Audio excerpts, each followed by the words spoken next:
Hey everyone, SOB from SOB Sims. And in this Sentry Pacific 26 One Last Ride primer video, I'll be reviewing a few things to help you get the most out of this upcoming DCS campaign, including startup and radio procedures, wingman and flight lead considerations, weapons employment, and the ATC terminology you'll encounter during your sorties.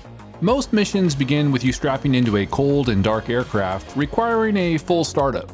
To initiate cold start missions, you'll receive a prompt directing you to power on the battery, inverter, and aux radio, which for the purposes of this campaign will be the secondary UHF only radio located aft of the ARC 210 on the left console.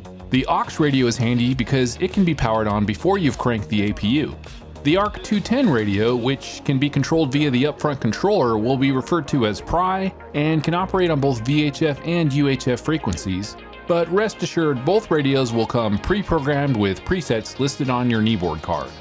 When tuning the Pry radio via the UFC, note that you must first enter the preset frequency into the scratch pad, then press the COM1 key, which is reversed from the typical Viper workflow.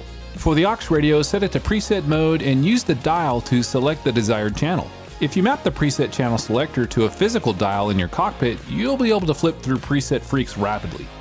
Mission timelines are available on your kneeboard, and keeping up with the radio frequencies will be tied to mission triggers. You can expedite the startup process by selecting a fast INS alignment to significantly reduce your time spent in chocks. Oh, and don't forget to tune into the ATIS to make sure you've got the local altimeter setting and any other pertinent airfield information. Now let's cover wingman and flight lead considerations. In most missions, you'll be acting as both flight lead and the overall mission commander. While you'll be focused on flying the jet and managing the mission, don't lose track of your AI wingman. The A-10 isn't a Viper. It doesn't have the excess power to easily close distance, so if you push too hard, you'll quickly leave your wingman behind. Use your data link to maintain situational awareness and adjust your throttle to hold around 200 knots when awaiting your wingman to rejoin. If he's significantly out of position, consider spinning in an orbit to give him time to catch up. While orbiting, a fuel flow of roughly 1,500 pounds per hour per engine is a good rule of thumb for conserving fuel and helping your wingman regain position. You'll typically know your wingman's back in position when he calls saddled over the radio. 2 is saddled. At that point, you're clear to continue and accelerate, usually up to 300 knots indicated. As a general rule, if you're using a throttle with an afterburner detent, treat that as your maximum thrust setting. This ensures your wingman always has a bit of extra power available to maintain formation position. Air-to-air refueling is not required to complete these missions, but there will be occasional opportunities to tank if you choose. One of the A-10's strengths is its exceptional loiter time. However, fuel loads and weapons configurations have been kept relatively light, both for realism and to enhance aircraft performance and overall handling. As a result, you'll still need to actively manage your fuel state on several sorties.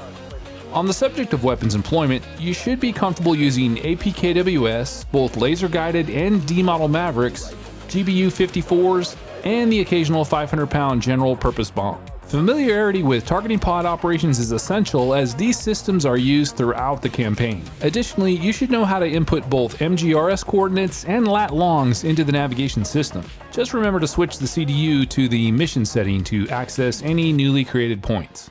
If you've already flown my Viper campaign, most of the ATC terminology will sound familiar, but as a quick refresher, let's go over it.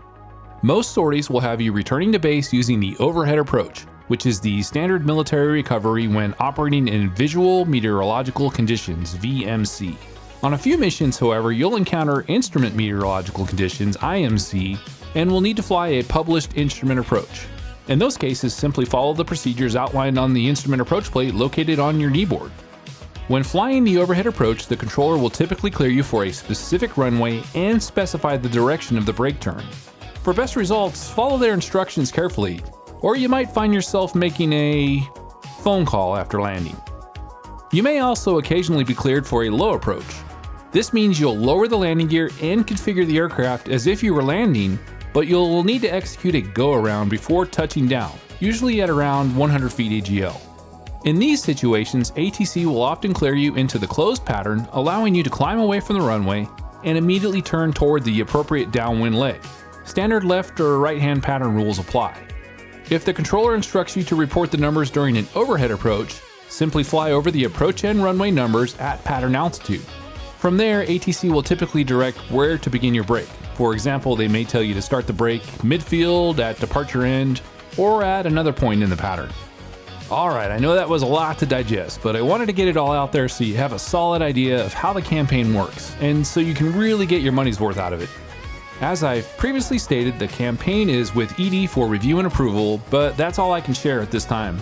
Thanks for flying with me today, and I'll see you in the Warthog cockpit soon. SOB out.